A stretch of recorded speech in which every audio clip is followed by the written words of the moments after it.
আসসালামু আলাইকুম, কেমন আছেন সবাই? আজকে আমি মিষ্টি কুমড়ার চাকচাক বাজি করে দেখাবো। চাকচাক বাজিটা যেন এত মজা, খাইলে বুঝবেন একবার খাইলে যে বারবার খাইতে মন চাইবে, বুঝছেন না? আমি কীভাবে কাটি সেটা খালি আপনারা দেখবেন। কাটাটা সুন্দর না হলে তো আপনার বাজিটা সুন্দর হতো না, বুঝছেন না? এর লাগে আপনারা পিসটা সুন্দর করে করবেন, আপনার বাজিটাও সুন্দর করে হইব। বেশি পাতলাও করবেন না, তারপর আপনারা বেশি ইয়াও করবেন না, কি জানি কয়, বাড়ি মানে মোটা করবেন না, বুঝছেন? আর যদি বেশি মোটা করেন তাহলে তো সুন্দর করে সিদ্ধ হইতো না, বুঝেন না? কাটার মধ্যে তরকারি কাটার মধ্যেও সৌন্দর্য আছে, তরকারি কাটার মধ্যে আপনার স্বাদ বেস্বাদ সব আছে, বুঝেন নাই? আপনার কাটা যদি সুন্দর না হয় তরকারি রান্নাও সুন্দর হইতো না। এই দেখেন আমার পিসটা আমি কেমন করে করতেছি, আপনারা ঠিক এভাবে পিসটা করবেন। চাক চাক করে বাজি করে খালি দেখবেন, না কি একটা স্বাদ, খাইলে পরে বুঝবেন না আসলে তো অনেক স্বাদ আপা যে কইছে। আর আমার ভিডিও ভালো লাগলে কলম অবশ্যই একটু লাইক কমেন্ট শেয়ার করেন গো বোনেরা, বুঝেন না? কষ্ট করে ভিডিও বানায়, আপনারা যদি কোথাও লাইক শেয়ার কমেন্ট না করেন সেটা কি আর ভালো লাগে? অনেক কষ্ট লাগে, বুঝছেন? আর আপনাকে ঈদ কেমন কাটলো আপনারা কলম সবাই অবশ্যই কমেন্ট করে জানাইবেন যে আপা এমন এমন ঈদ কাটছে, আমার কার্ডটা কেমন ঈদ কাটছে একটু কমেন্ট করে জানাইবেন।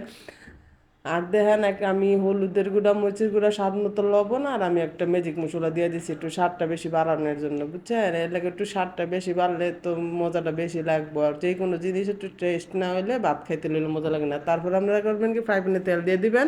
তেলটা যখন গরম হইব তখন করবেন কি, আপনার মিষ্টি কুমড়ার চাকগুলা দিয়ে দিবেন। মিষ্টি কুমড়া ভাজি কিন্তু আমি আরেকবার দেখছি, কিন্তু এটা অন্য প্রসেসে, আর এটা হলো আরেক প্রসেসে, বুঝছেন? এভাবে ভাজিটাও কিন্তু খাইতে অনেক স্বাদ লাগে। তেলটা একটু বেশি দিয়ে না, আবার কম দিয়ে না, তাহলে পোড়া পোড়া লেগে যাবো গা, তাহলে মজা লাগতো না, বুঝছেন? এরপরে আল্লাহ আপনারা করবেন কি, সুন্দর করে সুন্দর করে ওই যে ইয়াগুলো বিছাই দেন। আর অল্প আছে ভাজবেন, বেশি জোরে যদি আপনারা আগুন দিয়ে বাজেন তাহলে কিন্তু সিদ্ধ হইতো না ভিতরে, বুঝছেন? এই জন্য ধৈর্য সহকারে বাজতে হইব।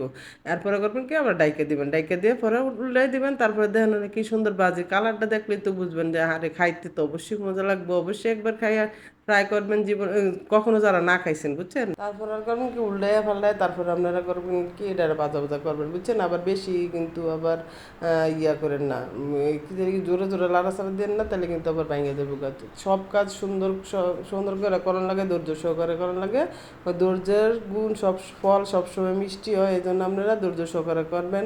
আর এইভাবে বাজি করে খাওয়াইবেন, আপনারাও খাইবেন, বাচ্চাদের খাইবেন। কি লাগে, এটা একটা পুষ্টিকর হেলদি খাবার। এটা খাইলে বাচ্চাদের অনেক স্বাস্থ্যবান ভালো, মানে ভিটামিন জাতীয় জিনিস। আর লেগে যত পারবেন ভিটামিন জাতীয় জিনিস সুন্দর করে খাওয়াইতে চেষ্টা করবেন।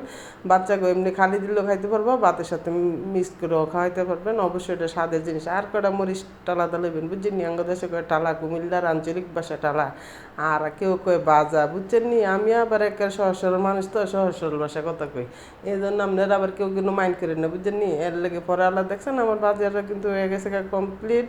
এখন আবার গরম গরম ভাতের সাথে মহিষ পোড়া দিয়ে মজাই লাগে এসব খাইতে, বুঝছেন নি? আর আমার ভিডিও কেমন হয় অবশ্যই কমেন্ট করে জানাবেন। সবাই ভালো থাকবেন, ধন্যবাদ, আসসালামু আলাইকুম, আল্লাহ হাফেজ।